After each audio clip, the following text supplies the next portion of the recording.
નમસ્કાર ધોરણ 9 ના વહાલા વિદ્યાર્થી મિત્રો, આજે આપણે આ વિડિયો લેક્ચરની અંદર તમારું ગુજરાત સરકાર દ્વારા જે સ્વાધ્યાય પોથી આપવામાં આવેલી છે, આ સ્વાધ્યાય પોથીમાં ભાગ નંબર પહેલાનો સામાજિક વિજ્ઞાનનો પાઠ નંબર 8મો છે, ભારતના રાજ્ય બંધારણનું ઘડતર અને લક્ષણો, એમનું સંપૂર્ણ સોલ્યુશન આપણે આ વિડિયો લેક્ચરમાં જોવાના છીએ. તો ચાલો મિત્રો જોઈએ આપણું સોલ્યુશન. તે પહેલા નાનકડી વાત કે નીચે ડિસ્ક્રિપ્શન બોક્સની અંદર આપણે એક પ્લેલિસ્ટની લિંક આપેલી છે, ત્યાંથી તમે ભાગ 1 માં આવતા તમામ વિષયોના સોલ્યુશન મેળવી શકો છો. તો યોગ્ય જોડકા જોડવાના છે પહેલા સેક્શન એમાં.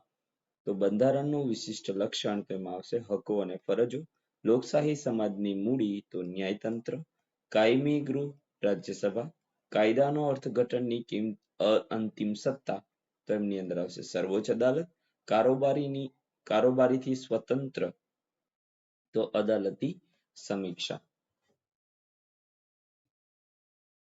બ છે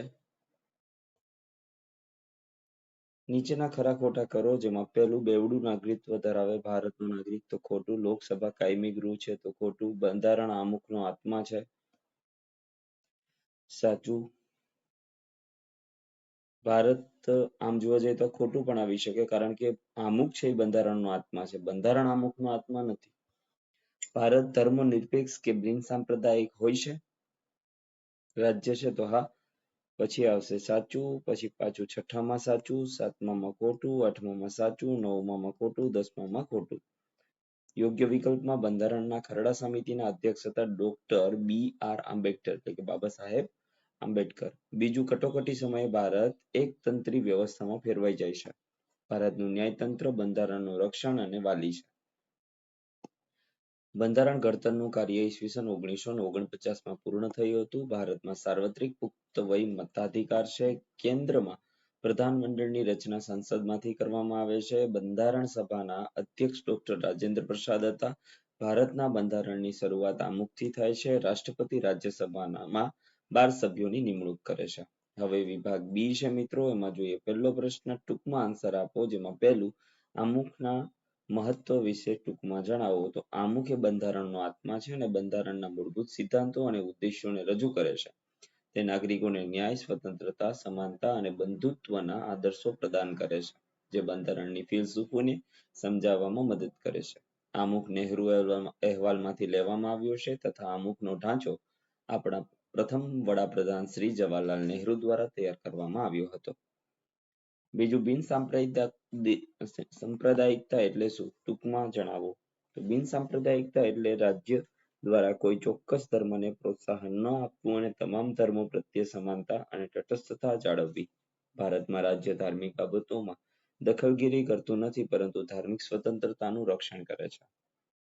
ત્રીજું છે, કેન્દ્ર યાદીમાં કુલ કેટલા વિષય છે? મહત્વના વિષયો લખો. તો કેન્દ્ર યાદીમાં કુલ 97 એટલે કે 97 વિષયો છે. વર્તમાન સમયમાં તો લગભગ 100 જેટલા છે.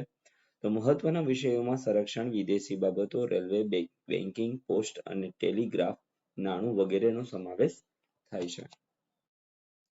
ચોથું, કટોકટીના પ્રકાર જણાવી ટૂંકમાં લખો. તો ભારતીય બંધારણ 3 પ્રકારની કટોકટીની જોગવાઈ કરે છે. રાષ્ટ્રીય કટોકટી આર્ટિકલ નંબર 352, રાજ્ય કટોકટી રાષ્ટ્રપતિ શાસન આર્ટિકલ 356 અને નાણાકીય કટોકટી આર્ટિકલ 360. હવે કલમ 352 પ્રમાણે રાષ્ટ્રપતિને જો વિદેશી આક્રમણ કે યુદ્ધ અથવા તો આંતરિક અશાંતિના કારણે દેશની કે દેશમાં કોઈ હિસ્સાની સલામતી જોખમમાં મુકાયાની ખાતરી થાય તો તેને પહોંચી વળવા માટે રાષ્ટ્રપતિ કટોકટીની જાહેરાત કરે છે. પ્રત્યક્ષ ભય જ નહીં, ભયની સંભાવના જણાય તો પણ તેઓ કટોકટીની જાહેરાત કરી શકે તેવી બંધારણમાં જોગવાઈ છે. પાંચમું છે, સાર્વત્રિક પુખ્ત મતાધિકાર એટલે શું? તો સાર્વત્રિક પુખ્ત મતાધિકાર એટલે જાતિ, ધર્મ, વર્ગ, લિંગ અથવા શિક્ષણના ભેદભાવ વિના 18 વર્ષ કે તેથી વધુ ઉંમરના દરેક ભારતીય નાગરિક કે મતદાન કરવાનો અધિકાર છે.